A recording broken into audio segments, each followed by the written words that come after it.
Well, hello, kinesiology students. It's Mr. Krente here, and today we're going to be talking about the muscular system. You have over 650 muscles in your body, and that is a lot. And you are not going to be required to memorize them all for this unit. You're born with that many muscles. They don't grow more muscles, or they don't fuse together like the skeletal system. So that's what you got when you're born, and you either grow them or let them shrink as you choose. Skeletal muscle is the one we're going to really focus on here in this course. We'll talk about some of the others today too, but skeletal muscle has an attachment to a bone, and a tendon is attached to a muscle, and that tendon is attached to the bone. So that's how skeletal muscles operate. You've got two ends to the muscle. So there's a tendon that is at one end, and it attaches to either the origin or the insertion. The origin is the part of the muscle that is closest to the point of attachments, the most proximal end, really. So for my biceps, my proximal end, my origin of the biceps muscle would be up around my shoulder area, actually on my scapula. But that would be the end of the muscle that is not moving. When I move my bicep, it is not moving right there and over that joint. So that's the origin. It's the more proximal, not moving end. The insertion is the other end where it crosses over the joint. So my biceps brachii would actually attach to my radius, and so it crosses over this joint. So when I contract and I have flexion in my arm, this is the insertion. This is the movable end, and it's usually distal on my appendages. So that's the difference between the origin and the insertion, and that is true for any skeletal muscle. Muscles only pull. So when we think about muscle movement, we have to realize that muscles will only move in one direction, and it's just going to shorten. So when I do my bicep contraction, it's going to cause flexion. Now, in order to extend, I have to shorten another muscle. That's right, my triceps. So when I shorten these muscles, then I have extension because my muscles can only pull. It's kind of like if I have a piece of string here, right? I can pull something, but if I push, it doesn't do anything, right? Your muscles only pull. So that's why we have what we call agonist-antagonist pairs. So just my biceps and triceps are a classic example. My muscles are paired for movement a lot of times. So if I have flexion, I'm going to use my biceps, and that's my agonist. My antagonist would be my triceps because it's going to give the opposing movement. Now, when I extend at the elbow, my triceps becomes my agonist and my biceps becomes my antagonist. Okay? Because muscles can only shorten and pull, then we need them in pairs to do all the movements we want to do. So contraction is really just muscle shortening, and we'll talk about how muscle contraction works when we talk in physiology.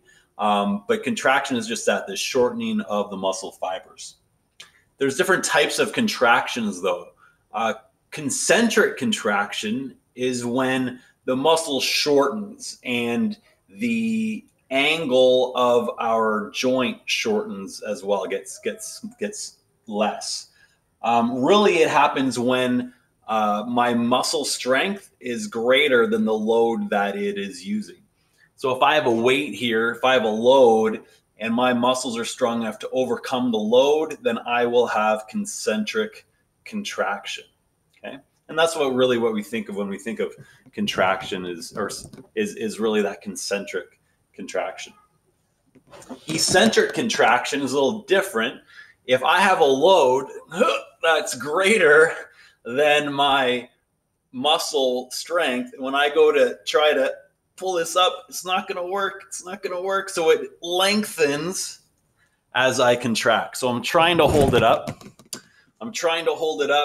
But I can't hold it up, so I'm lengthening, I'm extending this angle, but I'm still contracting. I'm still trying to shorten my muscle, but it's lengthening as I try to contract it and pull on those muscle fibers. So an increasing angle, but still contracting, that's called an eccentric contraction. It's actually a good way to work out Some people call that method of working out negatives, and it's pretty good for muscle growth. The last type of contraction here is called isometric, and that's when my load is equal to my muscle strength. So if I'm going to push against a wall or hold a plank, then I'm not really moving at all, and I'm still contracting. If you've ever held a plank or done a wall sit for a long time, you can feel your muscles working. You got that lactic acid building up pretty quick, but you're not really doing any movement. So that's when the loads are balanced. So your muscle strength and the load is balanced, and that's called isometric contraction. Okay. I'm going to jump over here to muscle functions. We got three functions of the muscular system. The first we just talked about is locomotion. So that's those big movements that your muscular system is causing, those external movements. But we also think of locomotion when we talk about our internal movements. So we can think about moving food waste through our body or our heart beating. That's locomotion too. And that's something that other types of muscle are going to do for us. But any kind of movement that we need in our body, blinking our eyes, chewing, throwing a ball, whatever the case may be, locomotion, our muscles are causing that movement to occur. So number one is locomotion. Number two is posture. Probably don't think about this one too much, but me just standing upright here, having my neck upright, I'm using my muscles, I'm contracting my muscles just to do that. I've got a long one called my erector spinae. It goes from the base of my skull down to my pelvis, and that is what's keeping me standing upright. You watching this video right now, you've got, unless I put you to sleep, you're sitting upright looking at this video, and it's the erector spinae at your neck, keeping your head up. We all know that having that boring lecture, and we have our neck muscles, that erector spinae muscle relax, and we do that little head bob thing. And that's because we don't realize until we start to go asleep that we're actually contracting those muscles. It's important to sleep so you can rest those muscles as well. But posture, so we need posture to do a lot of the things that we need to do for ourselves, and our muscles provide us with posture. Not movement, but posture. The third function of the muscular system is heat. And that's probably not one we think about too often, but our body needs a basal temperature, something around 36.5 degrees Celsius. Our body needs to stay at that temperature for us to survive. And if we drop down too much, we need to contract our muscles, and the reaction that occurs when we contract our muscles, the byproduct of that is heat. And so we get our heat back, and that raises our temperature up. It's pretty obvious in the winter time. You go out there with no coat for a while, what happens? Right, you start to shiver, right? And it's your body kind of overriding your voluntary impulses to say contract, contract, contract, so that we can get warmer. And that's what your body does. So your muscles act like that heat source and give us that heat that we need in order to stay at the temperature we need for all of our body functions to occur. So heat, another function of the muscular system. I'll go up here, and we're talking about muscle types. You've got three types of muscle in your body. And the first one we'll look at is smooth muscle. And smooth muscle is muscle that is happening in your hollow organs, around your blood vessels, especially your veins, to push blood back up to your heart. That's what smooth muscle is, and that's where it's located. It is not striated. Your smooth muscle looks like kind of like this. It's long and flowing, and it doesn't have a real boxy look to it. And because of that, it's not really that strong. Your smooth muscle is only really doing internal movements of different fluids, and doesn't need to be that strong. And just the design of it means it's not really that strong. And that's really what it does. It has internal movement of products. So it's moving waste around, or it's moving your blood around. And it's also involuntary. So it doesn't need your nervous system or your brain really to tell it what to do. It functions on its own without any message from your central nervous system. So that's a unique feature of the smooth muscle as well. So it's not striated. It's in hollow organs and in blood, around blood vessels. It's not voluntary, and it's really the internal movement you're looking at with smooth muscle. Skeletal muscle are the large muscles that we're going to look at primarily in this unit. They're the ones that are going to cause these major movements of our body. They are striated, so they look a little bit more like this. They've got kind of a long, rigid kind of look to them, long lines. If you were to look in an electron microscope, see these long lines, kind of block-like look to your skeletal muscle. And all those fibers give it a lot of strength. So they are striated. They're found around bone, so around all of our bones. To move our bones, we have these skeletal muscles. They're voluntary, so they need a signal from the brain, from the central nervous system, in order to contract. Now, like I said before, sometimes that can be overridden by your CNS as well. If you shiver, or if you've ever had, your doctor tap your knee and you just have that reaction. It's sometimes your body can override that, but really they are a voluntary muscle. You have to think about contracting. External movements is really what we're talking about: the throwing, the running, the chewing, talking. Those are what your skeletal muscle does, and also breathing. Right, that's a voluntary activity. The part of our brain that controls that does it automatically, but I can hold my breath, right?